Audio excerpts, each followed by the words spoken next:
Have you ever wondered why a simple hug can melt away your stress? But weeks without closeness can leave you anxious, sleepless, and even in pain? What you're about to hear might change the way you see intimacy forever. Intimacy isn't just about romance. It's about the simple, everyday connections that keep your brain balanced and alive. When we laugh with friends, share secrets, or even get a reassuring pat on the back, our brain releases powerful chemicals that calm stress and boost happiness. But when those moments fade, something darker begins to happen inside us. In this video, we'll dive into what a lack of intimacy really does to your brain, from rewiring how you see yourself, to making stress harder to handle, and even amplifying physical pain. Stay with me, because the truth might surprise you. Part 1. The chemical tug-of-war in your brain. Think of your brain as a delicate scale. On one side sits oxytocin and dopamine, the feel-good duo that floods your system when you hug a loved one, share a laugh, or hold someone's hand. These chemicals tell your brain, you are safe, you belong. On the other side sits cortisol, the stress hormone. In healthy balance, the good outweighs the bad. But when intimacy is missing, the scale tips.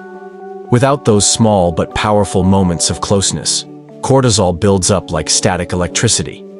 You feel restless, anxious, maybe even jumpy for no clear reason. Ever noticed how after a long day, a warm hug can instantly soften your mood? That's oxytocin at work, calming the storm. But here's the shocking part. When the hugs stop, your brain doesn't just feel lonely. It starts believing loneliness is your new normal. And that rewiring sets the stage for much bigger problems. Part 2. When rejection hurts like a broken bone. Your brain doesn't just feel rejection, it processes it as real pain.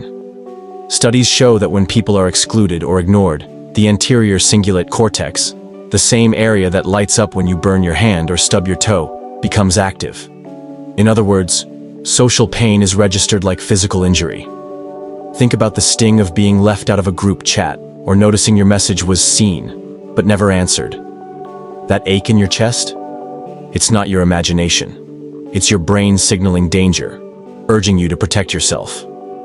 But here's the trap. Instead of seeking connection, many people withdraw further, fearing more rejection. And this is where the cycle deepens. Because the less you reach out, the more your brain convinces you that isolation is safer. But in reality, it's quietly rewriting how you see yourself. Part 3. How loneliness warps. Self-perception intimacy doesn't just make us feel good. It shapes how we see ourselves. Without those reassuring looks, gentle words, or moments of closeness, your brain starts filling the silence with self-doubt. The default mode network, the part of your brain that lights up when you're daydreaming or reflecting, goes into overdrive. Instead of calm reflection, it replays awkward conversations, magnifies mistakes, and whispers, maybe they don't really like you. Picture this. After a clumsy joke at a party, instead of moving on, you replay it in your head for days, convinced everyone noticed. In reality, most people forgot within minutes.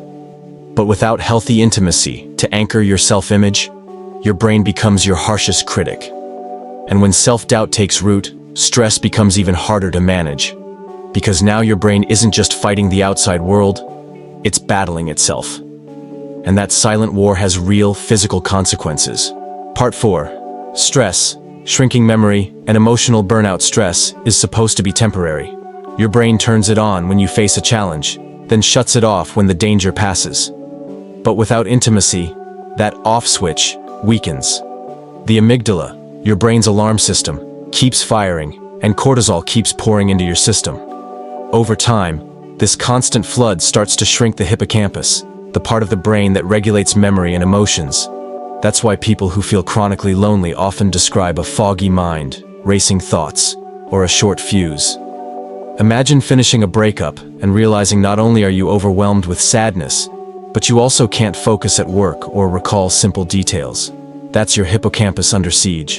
And here's the kicker. When your brain stays stuck in this stress loop, even physical pain feels sharper.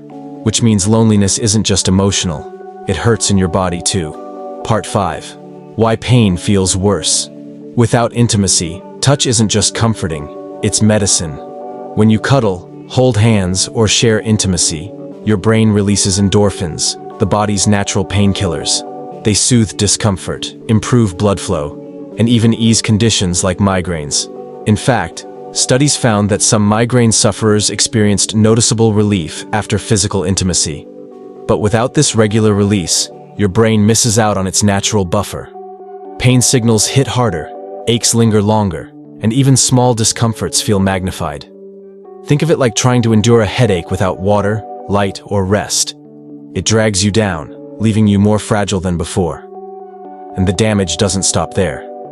Without intimacy, the brain also struggles to feel secure in relationships, often fueling jealousy, clinginess, or needless doubts. And if you thought pain was the worst of it, here's another hidden consequence. Loneliness can even steal your sleep. Part 6. How loneliness steals your sleep. Falling asleep should be the brain's natural reset. But without intimacy, that reset button often jams. Physical closeness and emotional warmth release oxytocin and prolactin, hormones that quiet stress and prepare the body for rest. Couples who cuddle, or people who share laughter with close friends, often report deeper, more restorative sleep. When those signals are missing, the brain stays on high alert, as if danger might strike at any moment. You toss, you turn, and you wake up feeling just as drained as when you went to bed. Over time, this chronic fatigue chips away at focus, mood, and resilience. Think of it like trying to recharge your phone, but never plugging it fully into the outlet. You're running on low battery every single day. The good news? Intimacy isn't limited to romance. You can rebuild it in surprising ways that heal both the brain and the heart. Part 7. Rebuilding intimacy and healing the brain. Here's the hopeful twist. Your brain doesn't need a fairy tale romance to heal. Intimacy can be rebuilt in small, powerful ways. Close friendships, heartfelt conversations, even spending time with pets can trigger the same feel-good chemistry. A simple phone call with someone who truly listens can lower cortisol and spark oxytocin, helping your brain reset. Researchers now talk about micro-intimacy, tiny acts like eye contact, a warm smile, or a sincere compliment. These moments may seem small, but your brain registers them as nourishment, like drops of water in a dry garden. Over time, they can rebuild resilience, calm the amygdala, and restore emotional balance. So if loneliness has been your default, know this. Connection doesn't always mean grand gestures. Sometimes it's in the quiet acts of kindness, the everyday bonds, and the way you allow yourself to receive them. And now, let's step back and put everything together. The big picture of what a lack of intimacy really does to your brain. Let's bring it all together. Chemistry out of balance. Without intimacy, cortisol takes over, while oxytocin and dopamine fade, leaving your brain stuck in stress. Rejection hurts like pain. The brain processes social rejection the same way it processes physical injury, fueling withdrawal and isolation. Self-image warps. Loneliness overactivates the default mode network, making you overthink, criticize yourself, and expect rejection. Stress reshapes the brain. Chronic cortisol shrinks the hippocampus, harming memory, focus, and emotional regulation. Body and sleep suffer. Without closeness, pain feels sharper and restful sleep slips away, draining energy day after day. The good news? Small doses of connection, friendship, touch, even simple acts of kindness can repair the damage and help your brain thrive again. If this video opened your eyes, don't let it stop here.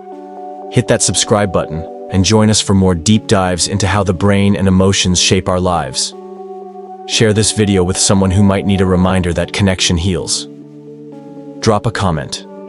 What's one small way you'll bring more intimacy into your life this week? And if you're curious about the hidden signs of loneliness or the science of attraction, check out the videos we've linked next. You won't want to miss them. Your brain is designed for connection. Let's make sure it gets the care it deserves.